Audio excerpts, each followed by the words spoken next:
السلام علیکم دوستوں and welcome to Taha Ali T V. Pakistan کے سائنسدان ڈاکٹر عبدالقدیر خان انتقال کر گئے ہیں۔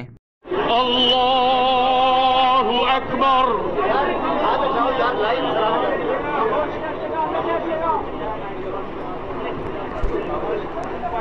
اللہ اکبر۔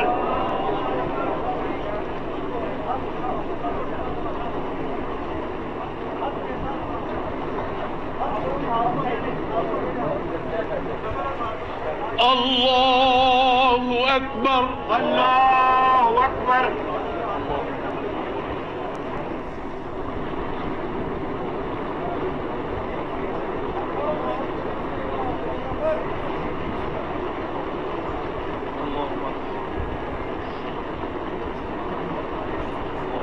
اللہ اکبر۔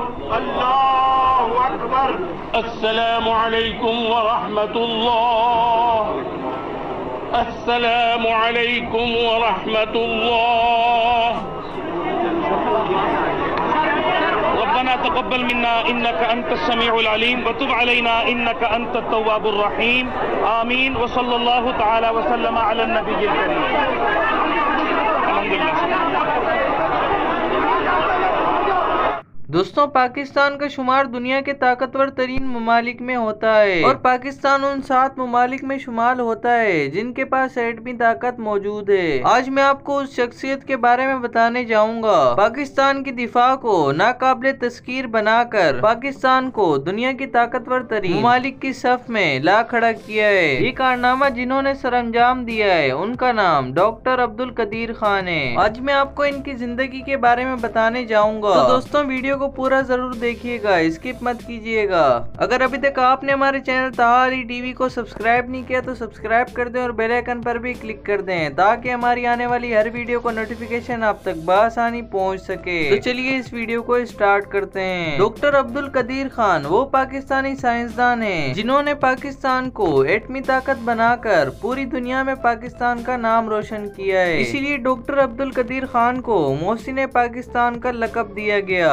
پاکستان کے سائنسدان اور پاکستانی ایٹم بم کے خالق ہندوستان کے شہر بھوپال میں 27 اپریل 1936 کو ایک اردو بولنے والے پشتون گھرانے میں پیدا ہوئے۔ ڈاکٹر عبدالقدیر خان کے والد کا نام عبدالغفور اور والدہ کا نام ہینی قدیر خان ہے۔ جب پاکستان وجود میں آیا تو ڈاکٹر عبدالقدیر خان ہجرت کر کے پاکستان چلے آئے۔ پاکستان میں انہوں نے کراچی میں رہائش کی۔ انہوں نے کراچی یونیورسٹی سے فزکس کی ڈگری حاصل کی۔ بعد میں ڈاکٹر عبدالقدیر خان یورپ چلے گئے اور 15 برس یورپ میں رہنے کے دوران مغربی برلن ٹیکنیکل یونیورسٹی، ہالینڈ کی یونیورسٹی آف ڈیل اور بیلجیم کی یونیورسٹی آف لیون میں پڑھنے کے بعد 1976 میں واپس پاکستان لوٹ آئے۔ ڈاکٹر عبدالقدیر خان نے ہالینڈ سے ماسٹر آف سائنس جبکہ بیلجیم سے ڈاکٹریٹ آف انجینئرنگ کی ڈگری حاصل کی۔ اس وقت پاکستان کے پرائم منسٹر ذوالفقار علی بھٹو نے پاکستان کے دفاع کو ناقابل تذکیر بنانے کے لیے ایک پروگرام شروع کیا تھا جو پاکستانی ایٹمی پروگرام کے نام سے یاد کیا جاتا ہے۔ 31 مئی 1976 میں ذوالفقار علی بھٹو کی دعوت پر ڈاکٹر عبدالقدیر خان نے انجینئرنگ ریسرچ لیبارٹریز کے پاکستانی ایٹمی پروگرام میں حصہ لیا۔ اس ادارے کا نام صدر پاکستان جنرل محمد ضیاء الحق نے 1 مئی 1981 کو تبدیل کر کے ڈاکٹر اے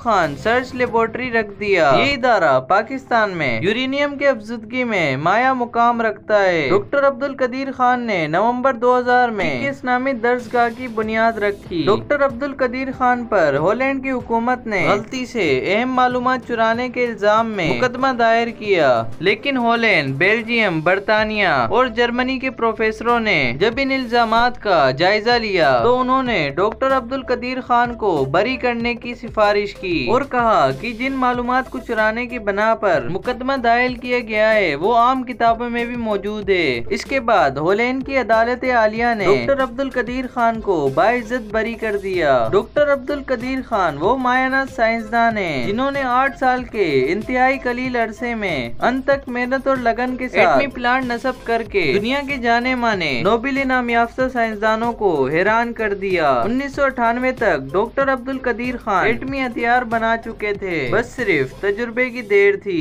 جس کے لیے انہوں نے اس وقت کے پرائم منسٹر میاں محمد نواز شریف سے سے درخواست کی کہ اب وقت آ گیا ہے کہ ہم پوری دنیا کو اپنی طاقت دکھا سکیں۔ مئی 1998 میں ڈاکٹر عبدالقدیر خان نے بھارتی ایٹمی تجربوں کے مقابلے میں وزیر اعظم میاں محمد نواز شریف سے تجرباتی ایٹمی دھماکہ کرنے کی درخواست کی۔ امریکہ کی شدید ترین دباؤ کے باوجود اس وقت کے وزیر اعظم میاں محمد نواز شریف نے چاغی کے مقام پر 6 کامیاب تجرباتی ایٹمی دھماکے کر کے پوری دنیا میں خلبلی مچا دی۔ اس موقع پر ڈاکٹر عبدالقدیر خان نے پوری دنیا کو پیغام دیا کہ ہم نے پاکستان کا نظام ناقابل تسخیر بنا دیا ہے۔ یوں ڈاکٹر عبدالقدیر خان پوری دنیا میں مقبول عام ہوئے۔ ایٹمی دھماکے کرنے کے بعد پورے عالم اسلام میں خوشیاں منائی گئیں۔ وہ دن امت مسلمہ کے لیے جیسے عید کا دن تھا۔ سعودین مفتی اعظم نے ڈاکٹر عبدالقدیر خان کو اسلامی دنیا کا ہیرو قرار دیا اور پاکستان کے لیے عام حالت میں تیل مفت فراہم کرنے کا فرمان جاری کیا۔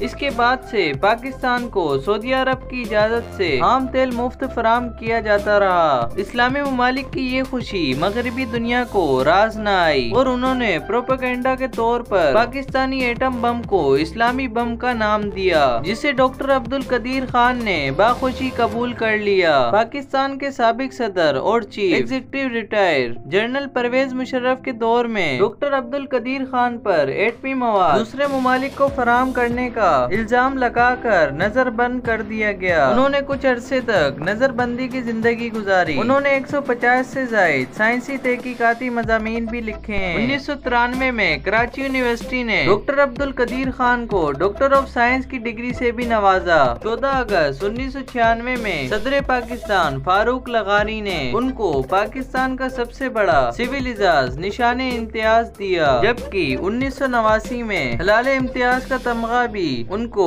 عطا کیا گیا۔ ڈاکٹر عبدالقدیر خان نے سیجٹ کے نام سے ایک فلاحی ادارہ بھی بنایا۔ ڈاکٹر عبدالقدیر خان اس دور میں انتہائی غربت میں گزارا کر رہے تھے اور ان دنوں کافی بیمار بھی تھے۔ آپ ڈاکٹر عبدالقدیر خان کی زندگی کے بارے میں کیا کہنا چاہیں گے؟ ہمیں کومنٹ سیکشن میں ضرور بتائیں۔ اگر آج کی ویڈیو آپ کو پسند آئی ہو تو ویڈیو کو لائک کر دیں، چینل پر سبسکرائب کر دیں اور بیل آئیکن پر بھی کلک کر دیں تاکہ ہماری آنے والی ہر ویڈیو کا نوٹیفیکیشن آپ تک بآسانی پہنچ سکے۔ اب تک کے لیے صرف اتنا ہی، ملتے ہیں نیکسٹ ویڈیو میں۔ اللہ حافظ۔